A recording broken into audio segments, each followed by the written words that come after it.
ప్రభునందు ప్రియ స్నేహితులారా, నేటి ఉదయకాలపు వాక్య ధ్యానంలోకి మీ అందరికీ ప్రేమపూర్వకమైనటువంటి ఆహ్వానాన్ని తెలియజేస్తున్నాను. ప్రార్థించుకొని నేటి ధ్యానంలోకి మనం కొనసాగుదాం. పరిశుద్ధుడా, మహోన్నతుడా, ఈ ఉదయకాలం మీరు మాతో మాట్లాడి మీ వాక్యం మా హృదయాల్లో విత్తి మా జీవితాల్లోని అవసరతలను అక్కర్లను తీరుస్తూ మా జీవితపు విశ్వాస యాత్రలను బలపరచమని వాక్యం ద్వారా మాతో మాట్లాడమని యేసు ప్రభుల వారి పరిశుద్ధ నామంన అడిగి వేడుకొనుచున్నాము. ఆమెన్. ప్రియ స్నేహితులారా, నేటి కొరకైన వాక్య ధ్యానాంశము పునరుద్ధానుడైన క్రీస్తుని మగ్దలేని మరియ కలుసుకున్న సందర్భము. పునరుద్ధానపు ధారావాహిక ప్రసంగాల్లో మగ్దలేని మరియ యేసు ప్రభుల వారిని కలిసినటువంటి సంఘటనను నేడు ధ్యానిస్తూ ఉన్నాం. ఆదివారం ఇంకను పెందలకడనే మగ్దలేని మరియ సమాధి వద్దకు వెళ్ళినట్లుగా యోహాను సువార్త 20వ అధ్యాయం 1వ వచనంలో గమనిస్తున్నాం. ఆమె సమాధి వద్దకు వెళ్ళి సమాధికి ఉంచినటువంటి రాయి పొరలింపబడ్డ చూచి పరిగెత్తుకొని వెళ్ళి సీమోను పేతురు మరియు కడమ శిష్యులతో తెలియజేయగా, యేసు ప్రభుల వారు ప్రేమించినటువంటి ప్రియ శిష్యుడు సీమోను ఇద్దరూ పరిగెత్తుకుంటూ సమాధి వద్దకు వచ్చినారు. మరి సమాధిలోకి వెళ్ళి చూడగా ప్రియమైనటువంటి శిష్యుడు నమ్మి ఉన్నాడు లేఖనములను. పేతురు గారు మాత్రం ఇంకా గ్రహించలేదు. వారిరువురు సమాధి యుద్ధ నుండి తిరిగి వెళ్ళిపోయారు. మరి మాత్రము యేసు ప్రభుల వారిని ఎంతగానో ప్రేమించి అభిమానించి ఆయనలో విశ్వాసం ఉంచినటువంటి గొప్ప శిష్యురాలు మగ్దలేని మరియ జీవితాన్ని ఒకసారి జ్ఞాపకం చేసుకుంటే, ఆవిడ అపవాది చేత పీడించబడినట్లుగా, అస్వస్థతకు పాలైనట్లుగా, ఎన్నో కష్టాల పాలై యేసు ప్రభుల ద్వారా స్వస్థత విడుదల పొందినటువంటి స్త్రీ. నేటి దినాల్లో ఒకసారి మేలు పొందిన తర్వాత మేలు చేసిన వారిని మర్చిపోయేటువంటి పరిస్థితి ఉంది.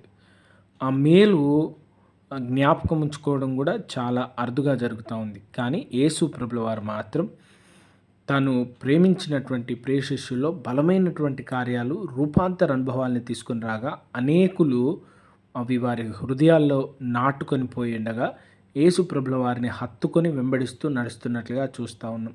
అందులో ప్రాముఖ్యంగా మగ్దలేని మరియ కృతజ్ఞతగా ప్రభు వెంట నడిచినటువంటి స్త్రీ. యేసు ప్రభుల వారిని వెంబడించినటువంటి విశ్వాసపు స్త్రీలో మగ్దలేని మరియ గారి పాత్ర చాలా గొప్పది. ఆవిడకి యేసు ప్రభుల వారి పట్ల కలిగి ఉన్న భక్తి విశ్వాసాలు అచంచలమైనవి, చాలా లోతైనవి. కనుకనే యేసు ప్రభుల వారి శరీరం గురించి ఆమె వెతుకుతూ ఉంది. ఆమె తిరిగి సమాధిలోకి చూస్తుండగా తెల్లని వస్త్రాలు ధరించిన వారు అడుగుతున్నారు, అమ్మా ఎందుకు ఏడ్చున్నావని. అయ్యా, నా ప్రభువుని ఎవరో ఎత్తుకెళ్లారు, ఎవరు తీసుకెళ్లారో తెలియదు అని వెనక తట్టు తిరిగి అక్కడ యేసు ప్రభుల వారిని గ్రహించక తోటమాలనుకొని, అయ్యా నీవు ఒకవేళ నా ప్రభు శరీరం ఎత్తుకొని వెళ్ళినట్లయితే దయచేసి చెప్పు, నేను తీసుకుని వెళ్తా అని అడుగుతూ ఉంది. వెంటనే యేసు ప్రభుల వారు మరియ అని పిలవగానే ఆమె గ్రహించింది. దుఃఖము, కన్నీటి, బాధలో ఉండగా దేవుని కార్యములను వివేచించలేం. దేవుడు జరిగిస్తున్నటువంటి క్రియలను కూడా మనం జ్ఞాపకం చేసుకోలేం.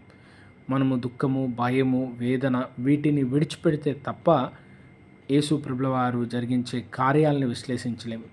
మన జీవితంలో విశ్వాసానికి ఇవన్నీ అడ్డుగా ఉన్నాయి. ఒక చిన్న కథను మీకు నేను ఈ సమయంలో మీతో పంచుకోవడానికి ఇష్టపడుతున్నాను. ఒక వ్యక్తి మంచు కొండల్లో హైకింగ్కి అనగా పర్వతారోహణకు వెళ్ళి ఆ పర్వతం ఎక్కుతున్న సమయంలో మంచు తుఫాను వచ్చి ఆ తుఫాన్లో చిక్కుకొని వేగంగా వెళ్ళి జారుతూ వెళ్ళి ఒక చెట్టు కొమ్మను పట్టుకొని వేలాడుతూ మిగిలిపోయినాడు. అతడు ఆ సమయంలో ప్రార్థన చేస్తూ, ప్రభా నన్ను కాపాడండి అని అడుగుతూ ఉన్నాడంట. ప్రభు తనతో మాట్లాడుతూ యేసు ప్రభుల వారు అన్నారంట, నువ్వు ఆ కొమ్మను విడిచిపెట్టు అన్నారు.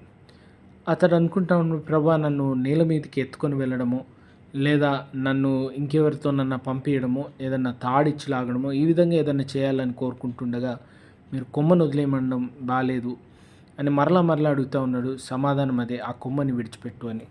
అతడు ఆ కొమ్మని విడిచిపెట్టకుండా అదే రీతిగా ఊగుతూ ఆ మంచులో గడ్డగట్టుకొని చనిపోయాడు. అతని కొరకు వెతుకుతూ వస్తున్న వారు గ్రహించిన విషయం ఏంటంటే, అతడు భూమి మీద నుంచి కేవలం కొన్ని అడుగుల ఎత్తులో మాత్రమే ఉన్నాడు. ఒకవేళ ఆయన కొమ్మను విడిచిపెట్టి ఉంటే కింద నేల మీద పడి సరైనటువంటి మార్గంలో వెళ్ళేటువంటి వాడు.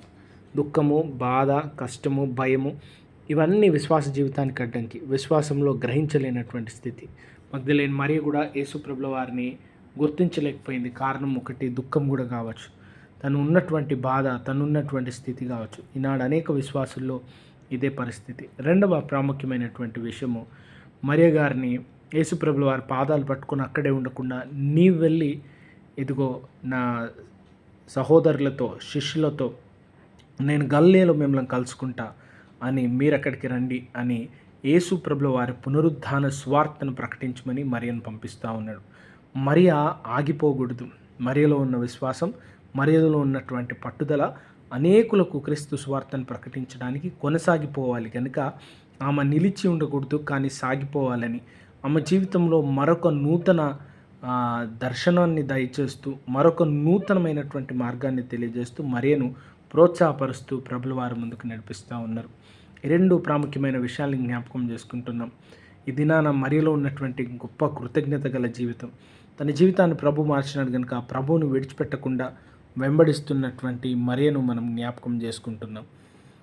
మరియ ఇప్పుడు అపోస్తలులకే యేసు ప్రభుల వారి పునరుద్ధాన సువార్తను ప్రకటిస్తున్నటువంటి సువార్తికురాలుగా యేసు ప్రభుల వారు మార్చివేసినారు. మరియ లాంటి ఎందరో నమ్మకమైనటువంటి విశ్వాసులు వారి జీవితాల్లో వారు కలిగి ఉన్న సాక్ష్యాల్ని సంఘంతో, విశ్వాస సమాజంతో పంచుకున్నారు కనుక నేడు పునరుద్ధానపు దర్శనాల్ని మనం దేవుని వాక్యంలో గ్రహించగలుగుతూ ఉన్నాం. నలుగురు సువార్తికులు యేసు ప్రభుల వారిని పునరుద్ధాన దర్శనాలు కలిగినటువంటి వారు తెలియజేసినటువంటి విషయాలను పరిశుద్ధాత్మ ప్రేరణతో మనకు అందిస్తూ ఉన్నారు. చూడండి, నమ్మకమైనటువంటి సాక్షులుగా వారు పొంది ఉన్నటువంటి ఈ గొప్ప విశ్వాసపు సాక్ష్యాన్ని మనకు తెలియజేసినారు కనుక ఈ దినాన అనేకులకు ప్రేరణ కలుగుతూ ఉంది.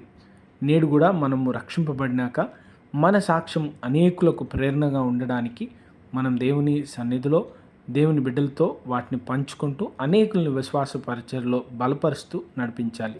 మరియ గారి జీవితం మనలో అనేకులకు ఆదర్శవంతంగా ఉండాలని కోరుకుంటున్నాం. ప్రార్థించుదాం. కృపగల ప్రభువా, మీ నెమ్మది, దీవెన ఈ దినం వాక్యం విన్నటువంటి ప్రతి బిడ్డలో మీరు కలిగిస్తూ ప్రతి ఒక్కరిని మేళ్లతో, దీవెనలతో తృప్తిపరిచి వాక్యం ద్వారా బలపరచమని మా ప్రభు రక్షకుడైన యేసు ప్రభుల వారి దివ్యనామం అడిగి వేడుకొంచున్నాము. ఆమెన్.